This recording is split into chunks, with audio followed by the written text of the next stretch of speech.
mort malheureusement. Il est mort. Mais je pensais qu'ils allaient en parler dans le reportage. Ouais, ils en parlent pas en vrai. Ils en parlent pas, mais ouais, pas à son homme. Ouais, relou en vrai. Relou un peu. Mais des archivina, c'est excellent les archivina. Salut à tous les musclés! Salut à tous les musclés!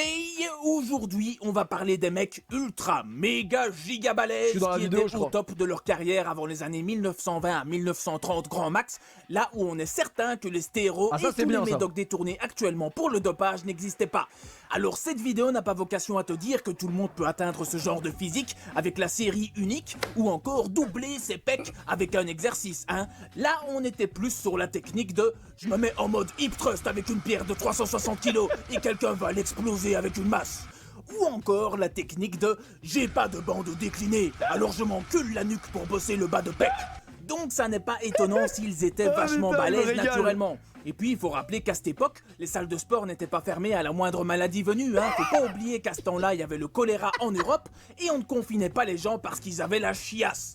Alors tout le monde connaît Eugen Sandow, de son vrai nom Friedrich Wilhelm Müller, qui était donc le père du bodybuilding, puisque c'est le premier à avoir vraiment cherché à avoir un physique esthétique. Mais il faut savoir qu'à côté de lui, il y avait des gars encore plus balèzes, qui étaient eux en général des strongmen ou des... Les vidéos de Jean Honche, les gars, c'est iconique de ouf. Des haltérophiles. 120 ans après, malgré tous les progrès scientifiques, tu as encore des clampins pour te dire que la force est inutile pour faire du muscle. Quelle perte de temps, quelle perte d'énergie. Alors on va commencer tranquillement par Ernest Cadine. C'était un haltérophile français qui faisait 1m67 pour un peu plus de 82 kg. Quand même assez sec, il faut l'avouer. Putain, on vient à peine de commencer la vidéo que la théorie du fameux FFMI est déjà piétinée largement. Alors rien que quand tu vois sa tête, tu comprends qu'il est vraiment solide, hein. Si tu lui mets une droite, c'est toi qui te fais mal à la main. Alors en termes de perf, on est sur du 261 kg au deadlift, ce qui était le record du monde de sa catégorie à l'époque, mais le plus impressionnant c'était sur les mouvements d'épaule, où il mettait par exemple 90 kg à l'arraché avec un bras. Enfin, comme il est français, je vais respecter, je vais dire 90 kilos à l'arraché avec un bras. Du coup, les crossfitters s'en sont inspirés, mais ils ont mal saisi le nom de l'exercice et se sont mis à s'arracher les bras. Donc voilà Ernest Cadine des deltos de ouf, un des meilleurs... Ça me fume quand je vois quelqu'un faire ça. À s'arracher les bras. Donc voilà Ernest Cadine des deltos de ouf, un des meilleurs de son époque et qui aura vécu vraisemblablement en bonne santé jusqu'à 84 ans. Lui, ne t'inquiète pas que s'il avait eu le Covid vers 80 ans, il nous aurait pas fait chier à aller en réanimation, hein. Il lui aurait filé un bon coup de mâchoire et puis voilà.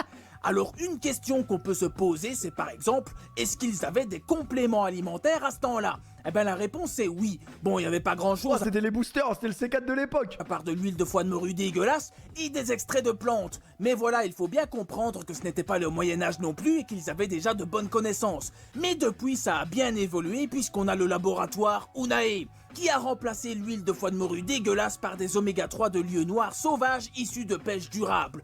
Unai qui fournit maintenant aussi un service d'abonnement sans engagement. Comme ça, si jamais, tout comme moi, tu oublies de commander jusqu'à ce que ton pot soit vide, eh bien là, tu reçois ton complément chaque mois sans faute et avec priorité en cas de rupture de stock.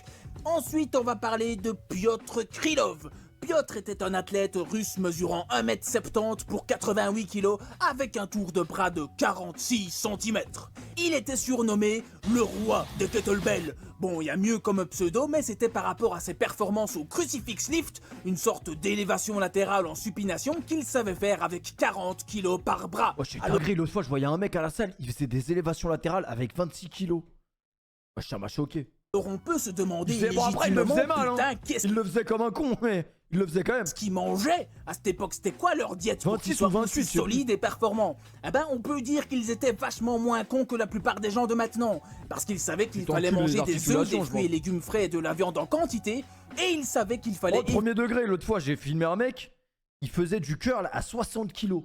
Et genre, il le faisait bien, alors. C'est-à-dire, il montait, il restait, il redescendait normal. 60 kilos en curl, ouais, c'est une dinguerie. Moi, j'ai déjà essayé 50. La compensation d'Obi était terrible. 60 kilos, ouais, j'étais choc-barre. Éviter le peu de produits transformés qui existaient déjà à cette époque. Ça se voit, il était chiqué, et mais bon. 120 ans plus tard, tu as des mecs de 60 kilos qui te vendent des formations pour faire une diète flexible. Si là, on n'a pas une preuve que l'humanité régresse, je ne sais pas ce qu'il vous faut de plus. Alors, on va pas se mentir, les jambes de Piotr Krylov n'étaient pas exceptionnelles. Je dirais même qu'elles étaient de pieutre qualité. Mais bon, pour sa défense, l'équilibre musculaire n'était pas du tout recherché, ni même les performances athlétiques complètes, dans le sens où c'est dingue, mais au Moyen-Âge, il faisait pas les jambes. Travaillait au cirque. Ce qui l'intéressait, c'était de faire des élévations latérales en supination avec ce que tu prends aux shrugs et au développé. Mais en termes de grosses cuisses, on peut parler de George Hackenschmidt, qui avait de véritables poutres à la place des jambes et son haut du corps n'avait rien à leur envier. Alors, George Hackenschmidt, de son vrai nom George Carl Julius Hackenschmidt, bon déjà avec un nom pareil, tu vois venir le sang de viking des terres prêt à piller toutes les côtes européennes. Il faisait 1m75 pour environ 95 kg propres et montait généralement à plus de 100 kg parce que bon, selon ses dires, il aimait bien manger. Bon ben, on est deux. Alors, il considérait que la plupart des hommes de son époque étaient relativement faibles. Putain, je pense que s'il avait écrit ce livre maintenant, il aurait remplacé le mot relativement par vraiment. Alors on lui doit des citations assez épiques du genre « Si vous vous sentez paresseux, maintenez un poids derrière votre dos et faites un squat jusqu'au sol et puis remontez. Faites-en plus chaque jour jusqu'à ce que vous puissiez le faire 100 fois sans vous fatiguer. Et après, mettez plus lourd. » Donc voilà, en termes de mentalité, on était un peu plus au-dessus de « Oh, ma montre connectée m'a dit que j'avais pas bien récupéré, donc je vais faire de la récupération active et du yoga. » Alors, il a énormément fait avancer les sports de force puisque c'est l'un des premiers à avoir insisté sur l'importance de la surcharge progressive pour progresser. Et c'est aussi l'inventeur du développé couché et du hack squat, rien que ça. D'ailleurs, ces livres sont toujours édités, et franchement, si vous les lisez, vous en apprendrez plus qu'en achetant les formations Bayesian Bodybuilding. Alors évidemment, il faut que je vous parle de Bobby Pandour, de son vrai nom, c'était un gymnaste polonais mesurant 1m68 pour 72,5 kg. Et sa caractéristique épique porky C'est quoi le pig, délire en fait, quand on est petit, on est plus esthétique, c'est ça? Wesh, ils sont tous petits les mecs. vous l'aurez deviné, c'est qu'il était ultra sec et le tout avec une bonne masse musculaire. Alors Bobby Pandour, c'est un peu la boîte de Pandour pour les fake natty, puisqu'il leur sert d'excuse pour justifier leur niveau avec des arguments du genre « Regardez comment ils étaient sans matériel et sans connaissance ». Par contre, le comble de l'insolence, c'est que son seul moyen pour entraîner les cuisses était de monter des escaliers en portant son frère, et le mec se tapait des quadriceps découpés et des fesses plus striées que la majorité des bodybuilders actuels, même chargés. Donc ça fait un peu réfléchir quant au fait que les salles soient fermées et qu'on dispose de peu de moyens pour s'entraîner, parce qu'à cette époque-là, c'était quand même souvent le cas. Et par exemple, on a le cas de Fred Rollon, qui était pratiquant de strand pulling, c'est-à-dire qu'il s'entraînait principalement avec des extenseurs. Alors pour la petite histoire, c'est un peu l'équivalent des élastiques, mais pour les hommes, puisqu'il s'agit de ressorts d'acier. Et putain de bordel de merde, on a peu de photos sur lui, mais elles envoient du lourd, si bien qu'il était surnommé la planche anatomique humaine. Alors on a peu d'informations sur lui qui circulent, mais on sait qu'il faisait 1m78 pour environ 84 kg, ça dépendait de son niveau de sèche, il n'était pas tout le temps écorché non plus. Mais je souhaitais quand même vous en parler vu qu'il a un niveau tout à fait exceptionnel. J'ai été chercher des archives Et de enfin, fou, on va parler de Joe Nordquist, à ne pas confondre avec Iron Quest. Joseph Nordquist, l'homme qui s'échauffait avec du développé militaire à 100 kg et qui a battu en 1916 le record de développé couché de George Hackenschmidt avec un développé à 165 kg. Alors, c'est quoi ces développés couchés sur des tapis là? Effrayant. Développé à 165 kg. Alors, j'ai envie de vous en parler parce que déjà, son physique est impressionnant, même encore à l'heure actuelle. Un mec comme ça, c'est quand même vraiment balèze. Mais aussi parce que c'est un des premiers physiques anciens qui avait une génétique typique pour le bodybuilding moderne, avec de grosses épaules, de gros bras, un gros ventre, des grosses cuisses. Ça change, hein? Des dorsaux ultra Mais méga ça, c'est quoi, giga ça me larges. dit quelque chose. C'est un peu un physique qui me fait penser à un jeune Jay Cutler. Alors pour la petite anecdote, il lui manquait un bout de sa jambe gauche depuis ses 6 ans, ce qui fait qu'il avait une prothèse de l'époque jusqu'à son genou. Mais cela ne l'empêchait pas de soulever en l'air 115 kg avec un seul bras et une putain de barre droite, et aussi donc de détenir un record de développé couché. En tout cas, on pourrait faire une vidéo de 5 heures sur des mecs balèzes de l'époque et des anecdotes sympas. Là par exemple, on a Tony Massimo Mamma Mia, de son prénom Claudio Massimo Sabatino Pizza Mamma Mia, qui était un équilibriste coréen. Ben non, il était italien. Il faisait notamment du leg curl allongé sur le ventre en soulevant un humain accroché à ses pieds, ce qui lui donnait apparemment de très bons ischios. Donc voilà, t'en as qui s'entraînent au poids de corps, ben lui il s'entraîne avec le poids des autres corps. Alors il y a énormément d'athlètes qu'on pourrait aborder comme Sigmund Klein, à ne pas confondre avec Calvin Klein, John Lim, Alan Mead, Hermann Gorner, Arthur Dandurand, Victor Delamarre, Charles Van Cittart, Charles Rigoulot. Ah, ça c'est rigolo ça comme nom de famille. C'est comme ça depuis 1 heure, ça n'arrête pas. Donc voilà, ce n'est pas si rare les mecs balèzes de l'époque, et je pense que ça nous donne une bonne idée de la fameuse limite naturelle. En tout cas, je pense que c'est plus malin d'aller voir comment les gens étaient avant l'apparition du dopage que de se baser sur des calculs d'école élémentaires comme le FFMI ou la taille en centimètres -100 pour avoir son soi-disant potentiel maximal, des formules de mongols qui ont été très mises à mal dans cette vidéo. Alors, il y a des théories comme quoi le taux de testostérone aurait diminué entre cette époque-là et maintenant, mais globalement, les études sont assez partagées et on peut remettre en cause la fiabilité des résultats, car le taux de testostérone varie au fil des jours et des semaines. Donc un jour, tu peux avoir le taux de testo de Philippe Etchebest et le lendemain celui de Bilal Hassani. Donc bon, mais effectivement, si on observe le monde, on peut se poser des questions quant à la baisse de testo depuis le début du 21e siècle. Ah, n'empêche, il a trop raison. Il y a des jours, tu vas à la salle, t'as l'impression que tu fais les perfs à Bilal Hassani alors que t'as jamais fait ça. Voilà pour cette vidéo sur les mecs musclés des années 1900, en espérant que ça vous motive à vous entraîner avec peu de moyens. Attendez, venez, on se fait une chronique musclée, ça fait longtemps. Franchement, la chronique musclée la plus historique, c'est les blessures en muscu, mais on l'a déjà vu trop de fois. Ça me fait trop rire cette vidéo. Alors, blessure Saint-Ol. Laquelle on n'a pas fait? Ça peut être pas mal. Cours collectif, salle de musculation. Ça peut être pas mal ça en vrai. Salut bande de grosses tapettes! Bienvenue dans la chronique musclée! La chronique de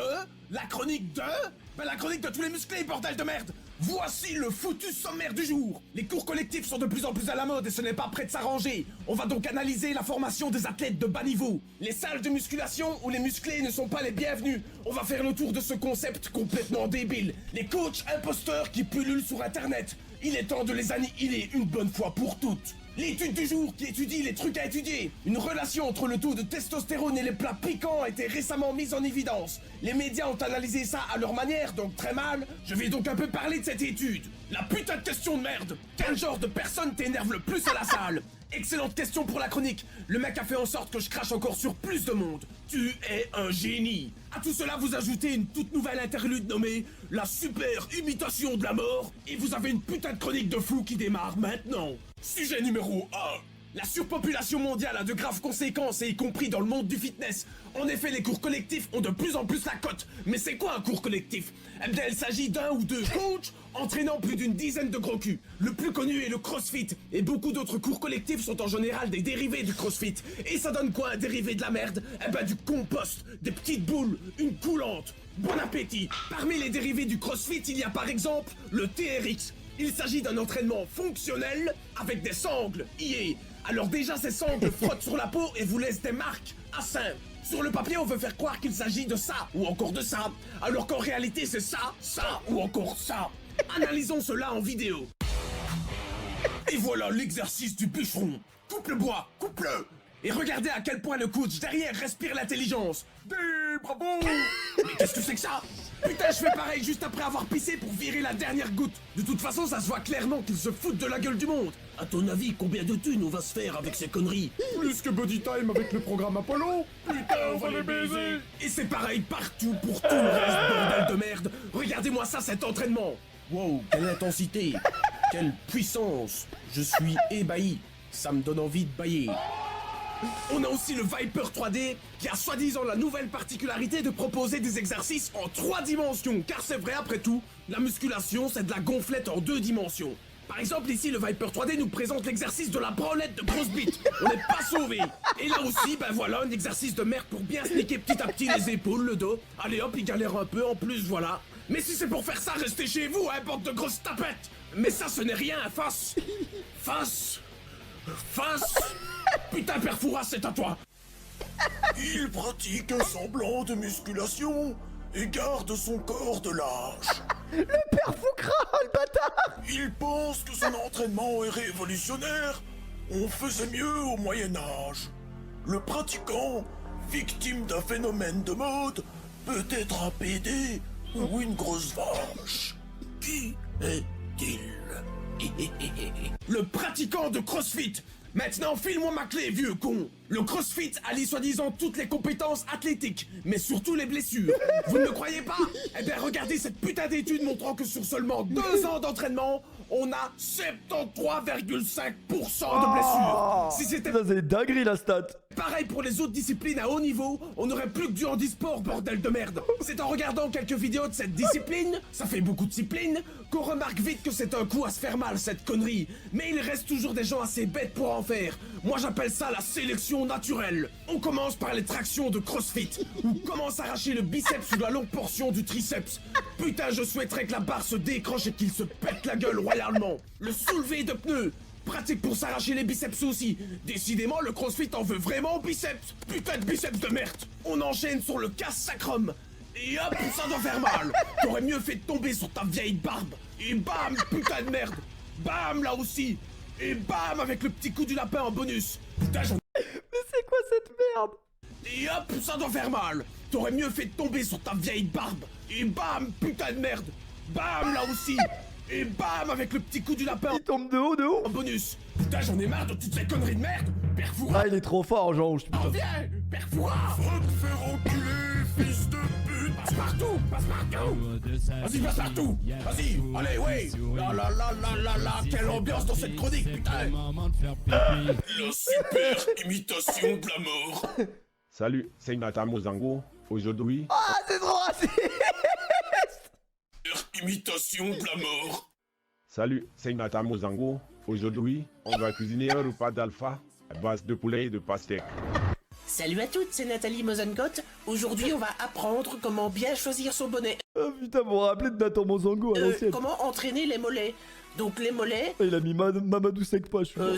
c'est des muscles situés en bas du corps, entre les pieds et les genoux. Personnellement, je cherche encore où sont les miens. Allez, no pain, no gain, la devise des vrais alphates. Sujet numéro C'est vrai que lui, il était balèze de fou, il avait une voix grave aiguë. Comme Makassi un peu. 2. Savez-vous qu'il existe des salles de musculation complètement antisportives? Je parle bien évidemment de Keep Cool et de Planet Fitness. Leur argument de vente? L'interdiction pure et simple du bodybuilding.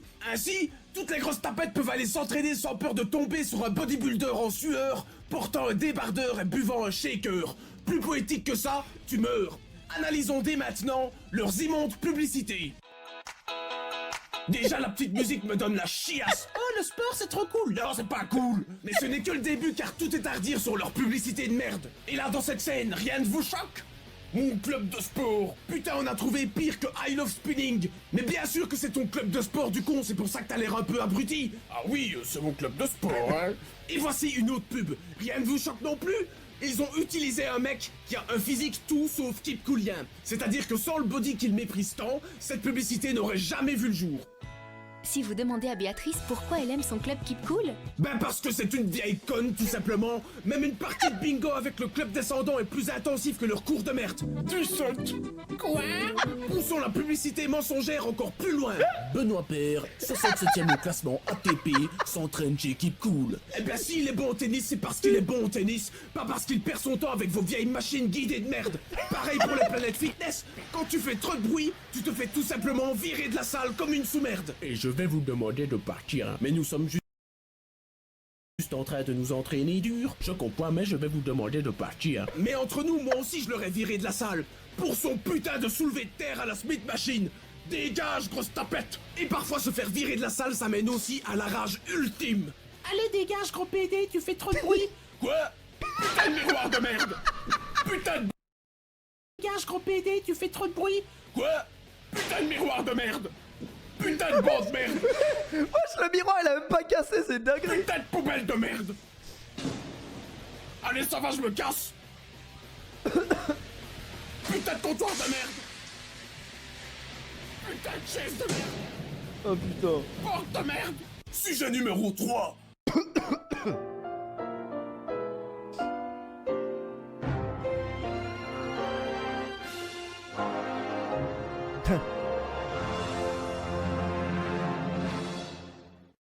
Le 31 octobre 2014, suite à l'une des vidéos les plus immondes de Bodytime, j'ai décidé de réagir en dénonçant leurs conneries. Ce fut un carton inattendu, et très vite les grosses tapes, les fans de Bodytime sont venus transformer l'espace commentaire en un champ de bataille. Merci Soulkin pour le recette. recette. Celle-là, casse tes oreilles, hein. Moi aussi je sais le faire, hein. Et où on était, genre, me fait chier, hein.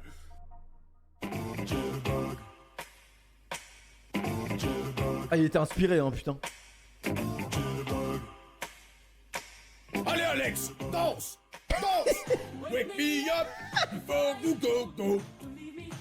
Écoute-toi bien la chorégraphie.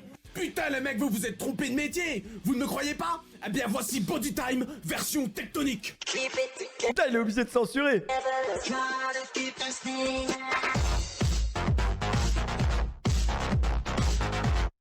Ouvrez, ouvrez la cage aux oiseaux.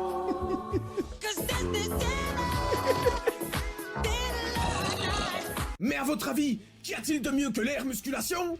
De la musculation contre soi-même. Mais le pire, c'est à quel point il fait semblant d'en chier.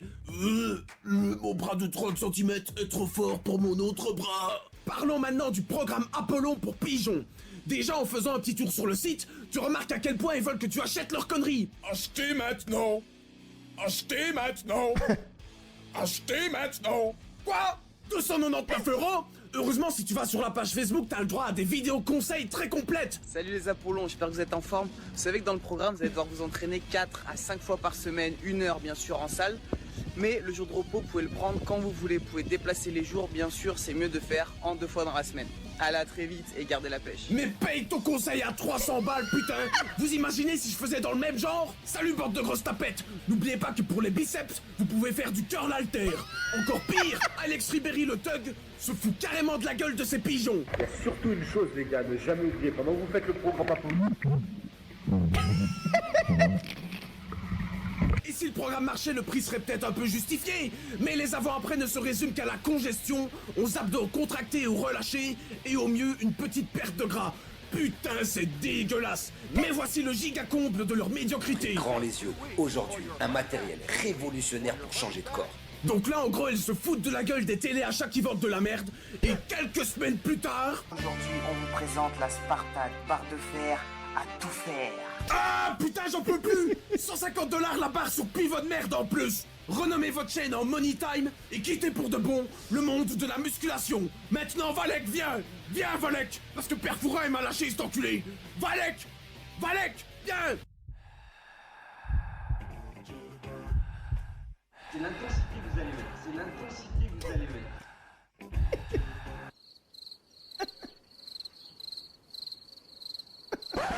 Hein? Mais pourquoi ça marche pas? Cette fanfaronnade n'était en fait qu'une escroquerie en bande organisée? Mais que fait la police? Bon, il suffit, ne voyons pas le mal partout, ils doivent sûrement faire don de cet argent gagné à la sueur de leur front, à de jeunes Africains menacés par Ebola Chan. En direct de la Malaisie, avec l'argent des abonnés MDR, je vais me fumer un cigare brun. Ah dommage, il doit tout censurer. Ronge mon âme dans une atmosphère mélodramatique, et vous? Oh la vidéo quand ils se rencontrent à la Paris Games Week, elle est drôle. Les sales pauvres. MDR, le vent vient caresser mon visage torturé par la passion du vol, la rosée du matin, quant à elle se fait discrète, mais présente lorsque vient le moment où je consulte mon compte bancaire. Attention, j'accélère, ça va faire vroom vroom. Et maintenant, c'est l'étude du jour. Alors aujourd'hui, on a une étude mettant en évidence une relation entre le fait d'aimer les plats piquants et le taux de testostérone. Pourquoi c'est intéressant, vous allez me dire? Eh bien parce que la testostérone vient des couilles et que c'est l'hormone de l'homme. C'est elle qui donne des poils, une mâchoire carrée, de l'agressivité, une envie de baiser, mais c'est surtout une hormone donnant des muscles. En gros, on a pris des mecs, on leur a donné à bouffer et la possibilité d'épicer ou non leur plat et on a analysé leur taux de testo. Et il se trouve que ceux qui ont... Et là, je trouve qu'il a très bien défini l'homme en vrai. Épicé leur plat avaient un taux de testostérone plus haut que les autres.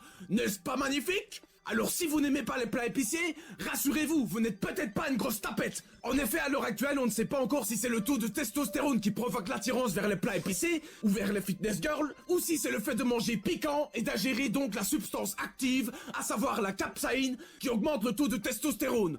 Rappelons qu'une étude a montré que la capsaïne permettait d'augmenter le métabolisme, et donc d'éventuellement aider un peu à sécher. Et c'est ce qu'on remarque lorsqu'on voit la tronche de ce mec ayant avalé la plus forte sauce du monde de 9 putains de millions sur l'échelle de Scoville. Même les cons qui se dopent au DNP ne prennent pas aussi cher dans leur putain de gueule. Ah, manger épicé les mecs en vrai. Du Harrison Pre-Workout, c'est le nouveau booster. La putain de question de merde. Quel genre de personne t'énerve le plus à la salle? Eh ben tout le monde, sauf moi. En premier, il y a ceux qui ont peur de transpirer. Les mecs ne trouvent rien de mieux, en hiver, d'ouvrir les fenêtres ou d'allumer les ventilos. En deuxième, ce sont les grosses tapettes qui ne comprennent pas la notion d'espace vital. Par exemple, je me change dans les vestiaires, il y a 3 pelés et 2 tondus à la salle, donc il y a tout l'espace disponible dans le vestiaire. Mais il faut qu'ils viennent se changer et foutre tout son bordel à côté de moi. Putain de merde, il y a la même version mais pendant l'entraînement. Je joue avec des haltères de 40 kilos dans mon coin et le gars ne trouve rien de mieux que de venir juste à côté de moi et de commencer ses élévations latérales avec ses bras d'alien. En troisième, tu as ceux qui font du bruit pour rien. T'en as qui gueulent comme des possédés en soulevant 60 kilos développé couché. T'en as aussi qui ont des écouteurs et qui chantent, bordel de merde. Ils chantent à la salle de musculation, quoi. Et enfin, t'as les gros mongols tellement forts qu'ils prennent tous les poids de la salle pour faire leurs exercices. Ah merde, ça c'est moi ça, merde. Voilà, c'est tout pour cette chronique. Prochain épisode, je parlerai entre autres de Saint-Ol, ou le truc le plus dégueulasse du monde pour avoir un semblant de muscle. Merci d'avoir regardé les filles. Ouais, désolé, mais... Chronique... Attends, c'est laquelle celle-là? Non censurée? Ça peut être pas mal ça en vrai. Non, parce que j'allais dire, venez, on se fait celle des blessures. Elle est tellement drôle. Bah, on l'a déjà vu. Les types sont manifestement plus intolérants. Attendez, regarde vite fait celle-là, c'est quoi? Ça me dit rien, et là, c'est pas de la pathologie de tapette. C'est intéressant, il y a des trucs intéressants dedans, il y a pas que de la vanne. Alors n'oubliez pas votre produit laitier par jour pour être en bonne santé. Enfin, la putain de question du jour. Les gants sont-ils exclusivement pour les grosses tapettes? Ah, j'aime bien cette question-là, juste parce que ça va faire polémique. On en a parlé l'autre fois en plus, les gants. Bon, je l'avais pas exprimé comme ça, mais l'idée était là. Voilà, c'était le sommaire de merde. C'est parti. Sujet numéro 1. Aujourd'hui, on va gentiment parler des chaînes YouTube déficientes sur le fitness et la muscu en général. J'ai décidé de ne pas m'énerver afin de ne pas épuiser ma voix et mes glandes surrénales. Oh putain, ça rime. Voici quelques extraits, puis on en reparlera après. Poète. Vous voulez être au top physiquement? Ah, il veut pas les lâcher. Il veut pas les lâcher. D'ignorer l'annonce. Vidéo conseil sur les façons, dans toutes les façons qu'ils ont tous les moyens. Vous allez voir la différence entre les gens qui prennent des protéines et ceux qui n'en prennent pas. Eux, ils ont une forme de muscle différente des autres. Ça va être un muscle beaucoup plus gonflé, on dirait qu'il y a plutôt de l'air dedans ou de l'eau. Il y a certaines personnes qui n'en prennent pas et qui ont des muscles vraiment dessinés. Ne pas s'énerver. Ah putain, grosse conne! Comment c'est possible de déblatérer des conneries pareilles? T'as vu ton corps? Où est le fitness? T'as vu ta gueule? Où est le bien-être? Va te pendre! Monsieur le V.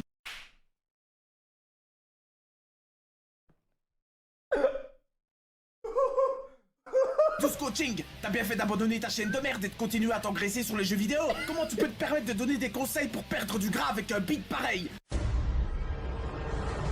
Gras du beat, le retour. Putain, c'est dégueulasse. Et est-ce que vous connaissez l'air guitare? Eh bien après l'air guitare, Bodytime vous présente l'air musculation. Voilà, sur cet exercice, on va travailler le dos, donc pensez à bien souffler, bien serrer le ventre, bien en croiser, allez-y, vraiment fort. Mais qu'est-ce que c'est que ce truc de merde? Qu'est-ce que c'est que ça? Qu'est-ce que c'est que ça? L'exercice, c'est l'intensité que vous allez mettre. C'est l'intensité que vous allez mettre. De l'intensité? L'intensité de ta connerie, mec. Putain, les mecs, je vous chie du pep top dessus. Juste pour faire des vues, vous jetez de la poudre aux yeux de votre public avec des entraînements de merde encore pire que la méthode l'a fait. Avec votre vieille publicité de merde qui fait chier tout le monde, là. Avec votre vieille musique de merde, là, on n'entend presque pas vos voix de grosses tapettes.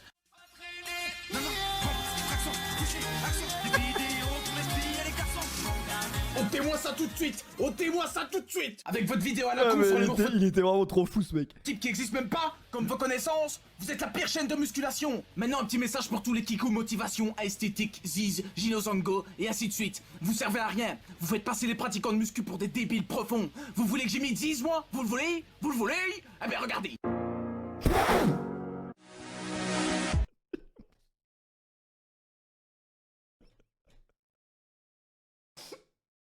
Non, il est horrible.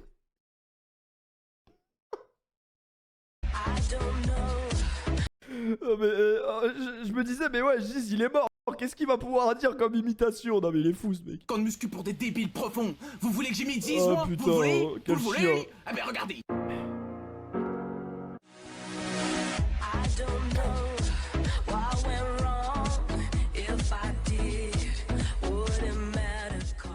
Sujet numéro 2. Maintenant abordons un sujet un peu plus marrant et moins énervant, on va parler de palumboïsme. Alors qu'est-ce que c'est que ça? Eh ben il se trouve que quand un bodybuilder se dope énormément, avec l'âge, ben il finit par être complètement déformé, et c'est vraiment dégueulasse. Alors on doit ce nom-là à Dave Palumbo, un bodybuilder très massif, très dopé, ce que je respecte, il fait ce qu'il veut, mais avec l'âge, regardez ce qu'il est devenu. Qu'est-ce que c'est que ça? Wesh. Qu'est-ce que c'est que ça, bordel? Et lui aussi avec ses abdos. Ses abdos se sont séparés comme la Pangée. Oh là. Mais qu'est-ce que c'est que ce ventre? C'est dégueulasse! En plus de ça, regardez-moi ça, ces vieux biceps, avec son vieux pic. Ah, c'est affreux. C'est une tôle dégueulasse. Alors évidemment, même les superstars sautent en clair au déclin. Par exemple, Ronnie Coleman, à l'heure actuelle, je ne sais pas si vous savez, mais il ressemble à ça. Là, il y a un problème, là. Ronnie Coleman, HS, fichu, game over. On a aussi comme gars super balèze Greg Kovacs, qui était super balèze. Ah bah après il est devenu comme ça et maintenant il est mort. Donc je vais pas me moquer de lui, c'est vraiment pas mon genre de me moquer des gens décédés. Je suis désolé. Non. C'est pas mon genre. Alors évidemment, j'ai gardé le meilleur spécimen pour la fin. Attention, regardez ça. Qu'est-ce que c'est que ça? Qu'est-ce que c'est que ce machin-là? Qu'est-ce que c'est que ce truc-là? Mais même le mec qui regarde son nombril, il dit putain rentre, enculé. Et encore, de face les bras paraissent nickel, vous vous dites oh ça va. Il a juste à C'est vrai qu'il y a une théorie comme quoi les meufs quand elles refont leur cul, et ben ça leur fait un truc au niveau du nombril. Donc si vous voulez savoir si la meuf que vous êtes en train de regarder a un vrai cul ou un faux cul, et ben regardez son nombril. Je sais pas si c'est vrai hein. Il a juste à pec déchiré, mais le bras ça va. Eh ben regardez cette pose là. Qu'est-ce que c'est que ça? Qu'est-ce que c'est que ça, bordel? Non mais je sais pas si le mec... Oui ça se voit, nous dit Yasmine. Monte ton nombril s'il te plaît. Qui est au courant, mais il y a quelque chose Monte de ton super nombril, vite fait, inventé Yasmine. par l'homme qui s'appelle la chirurgie. Et la chirurgie, eh ben tu peux rattacher un triceps par exemple. Eh ben lui il s'en fout. J'ai un pote à moi, il fait ça, genre il fait des opérations comme as, des trucs de fou. C'est pendouillé. Des fois il nous envoie des snaps comme ça sans prévenir. Triceps dégueulasse, c'est dégueulasse. Je n'ai pas d'autre mot, dégueulasse. Sujet numéro 3. Ah non, les vidéos de Jean, c'était du grand niveau quand même, au niveau de l'humour noir, là on était servi. Qu'est-ce qu'il va faire là? Nulle trace de lui, monseigneur.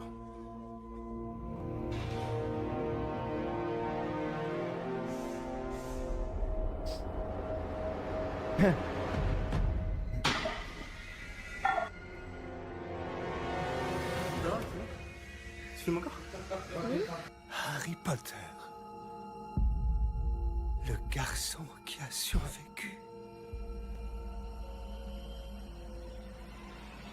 Prépare-toi à mourir.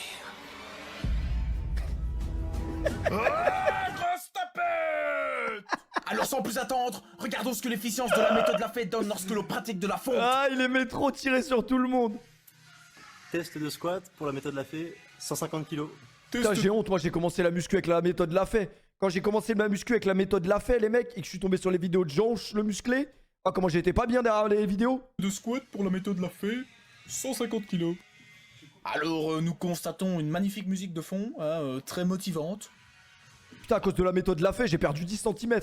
10 cm de taille, enculé. Attention, échauffement express Lafayette, magnifique.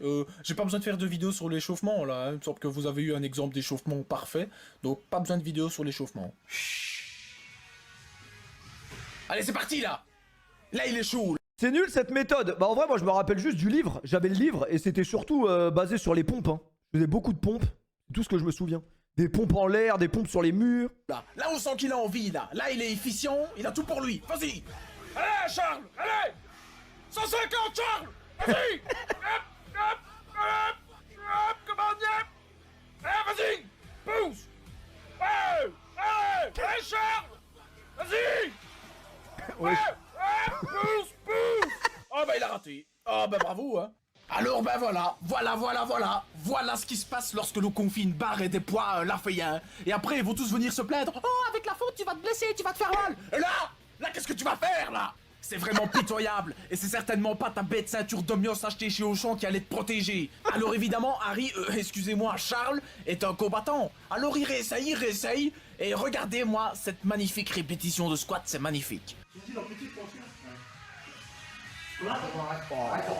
Ça sert à rien. Autant rien faire. Hein. Alors je ne sais pas qu'est-ce qui fait le plus pitié dans cette vidéo. A. Le quart de squat. B. Le cri de grosse tapette. C. Les deux assistants qui ont l'air mongols. D. 4 quarts. E. Son absence au Push and Pull 2014. Eh bien toutes les réponses sont bonnes puisque absolument tout fait pitié dans cette vidéo.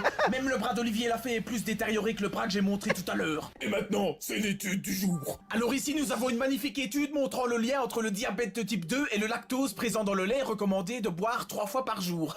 Maintenant moi je me pose une question existentielle. Est-ce l'intolérance au lactose qui provoque le diabète? Ou est-ce le diabète qui provoque l'intolérance au lactose? Eh bien, j'avance mon hypothèse. L'intolérance au lactose est due au manque d'enzyme lactase dont la sécrétion s'arrête vers 3-4 piges. Il faut savoir que cet arrêt est génétiquement programmé ou non. Dont la sécrétion s'arrête vers 3-4 piges. Il faut savoir que cet arrêt est génétiquement programmé ou non. C'est-à-dire que lorsque tu étais un vulgaire tas de cellules gambadant profondément dans la chatte à ta mère. Biologie hardcore. Tu étais déjà voué ou non à être intolérant au lactose. Or, pour le diabète de type 2, bien qu'on puisse avoir des prédispositions génétiques à l'avoir plus facilement que d'autres, celui-ci n'est pas d'origine congénitale. Ma conclusion est donc que c'est l'intolérance au lactose, associée à une consommation de produits laitiers, nos ennemis pour la vie, qui provoque le diabète. CQF putain de D. La putain de question du jour. Les gants sont-ils exclusivement pour les grosses tapettes? Alors il faut savoir que la majorité des gars disant que les gants sont inutiles sont des gars qui n'ont jamais dépassé 150 kilos soulevés de terre ou annihilé leurs dorsaux comme il se doit. Donc c'est eux les grosses tapettes. Ha! Pour les autres, c'est juste des gros débiles qui préfèrent s'arracher les mains afin de se donner l'espoir d'être un putain de mal alpha. Mais de 1, vu toutes les tapettes infectées qui touchent les barres, il faut vraiment être un gros débile profond pour pas mettre des gants. Merde. 2, un gars avec des mains complètement niquées, ça plaît vraiment pas aux gonzesses, ce qui confirme que ce sont bien eux les grosses tapettes. Et de 3, ceux qui disent que la prise est plus difficile, eh bien désolé de vous la prendre, mais vous avez des avant-bras de merde. Ah merde. Je suis dans l'erreur en vrai. Ma réponse est donc non, les gants ne sont pas exclusivement... Putain mais c'est parce qu'il porte des gants, il est pas objectif. Pour les grosses tapettes. Et je dis pas ça parce que je porte des gants. Voilà, c'est tout pour cette putain de chronique. Prochain épisode, je parlerai entre autres du CrossFit, ce truc de gros PD. Bon les gars. J'espère que vous avez bien rigolé, moi il m'a bien fait rire, hein, putain. Attendez, juste on s'en fait juste 2 vite fait, qu'on s'est jamais fait en vrai. Enfin qu'on s'est déjà fait mais... Franchement, les blessures, elles sont trop drôles. Juste les blessures, en vrai. Sacré à la musculation. Il est temps d'en finir avec les médias décrédibilisant notre passion. L'étude du jour ou de la... Ça, on s'en fout. Oh putain. Ça, c'est drôle. Sujet numéro 1. Les blessures peuvent arriver dans n'importe quel sport, mis à part au golf. Il faut vraiment avoir un corps en carton pour se faire mal au golf. Mais en musculation ou en powerlifting, les blessures peuvent arriver à cause d'exécutions merdiques ou parce que tu es un vieux débris avec un corps usé, ou les deux. La technologie aidant, nous sommes de plus en plus amenés à pouvoir filmer ces moments de douleur extrême. Voici donc un top 7 des blessures de la plus sympa à la plus violente. Numéro 7. C'est l'histoire d'un powerlifter. Mais depuis que j'ai vu cette vidéo, à chaque fois que je fais cet exo, j'ai peur. Mais Justin Bridou Orandal, qui faisait du curl sur un banc. Flex du coude. Mais diantre, son biceps s'était usé. Et au bout d'un moment... Il s'est arraché le biceps en gueulant comme une grosse tapette. C'est dingue comment le biceps il a remonté. Putain, mais son cri ultra viril me rappelle la vieille vidéo des 2 pandas de merde.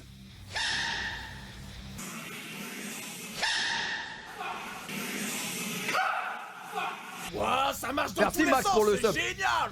Numéro 6. Alors ici, nous regardons donc un powerlifter qui va soulever une grosse barre. Nous le laissons se concentrer. Il tire des lasers, attention, ça ne rigole plus. Donc il va soulever la barre. Et encore un biceps annihilé. Le plus marrant, c'est à quel point il casse l'ambiance. T'entends les gens derrière? Ouh. Oh, il a... Mais là, mais... tout niqué. Ah ouais, il a niqué son biceps surtout. Numéro Non, mais en vrai, on rigole, mais ça fait peur parce que ça peut nous arriver à tout le monde ou pas? C'est vraiment les mecs qui, je sais pas, comment ça arrive? Une accumulation de merde? Putain. Alors en 5ème Ah place, voilà, on a lui par exemple, lui il la mérite totalement, tu vois. le droit à un gros mongol qui tente Ah, lui il la mérite totalement, frère. On a 125 kilos avec des PJ bras. Regardez-moi ça, comment il va gueuler. Oh, c'est bien fait pour sa gueule. Je veux bien qu'on triche, mais à un moment, il faut pas déconner, hein. Oui, ton biceps est niqué. Numéro 4. Alors ici, nous avons la déchirure au pec de Scott Meldenson avec 325 kilos au développé couché. Oh, c'est dingue, Chris, il a fait le pec. Je trouve un air joyeux. Oh, t'imagines l'hématome de fou. En fait, c'est un bleu. Oh non, c'est trop. Oh, allez, Ryan, regarde ce que tu vas te faire dans ta séance pec de demain. Merde, vous avez vu ça le bleu? Avouez que vous êtes scotché. Bande de ta... c'est pas fini. Numéro 3. Oh, il est remonté direct, vous avez vu? Il est remonté direct. Numéro 3. Là, wow, non, c'est une folie. C'est une folie en vrai.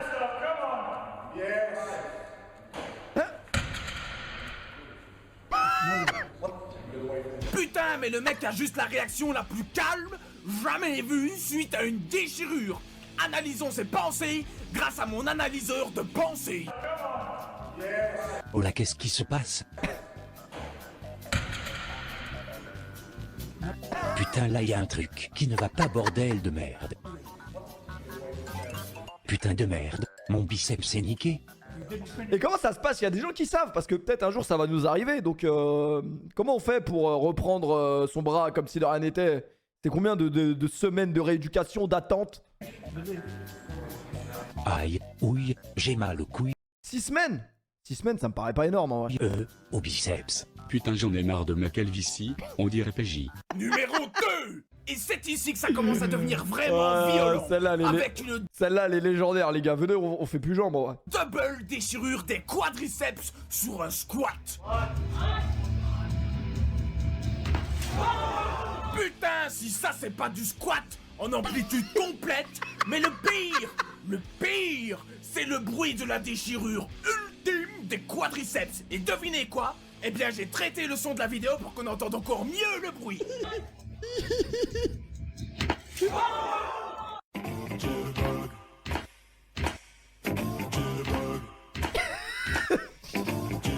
Oh putain, ça recommence, non? Numéro 1. Putain, ça, c'était épique. Je me suis surpassé. Nous voici enfin arrivés à la blessure la plus violente. Attention, ne pas regarder avant un leg day.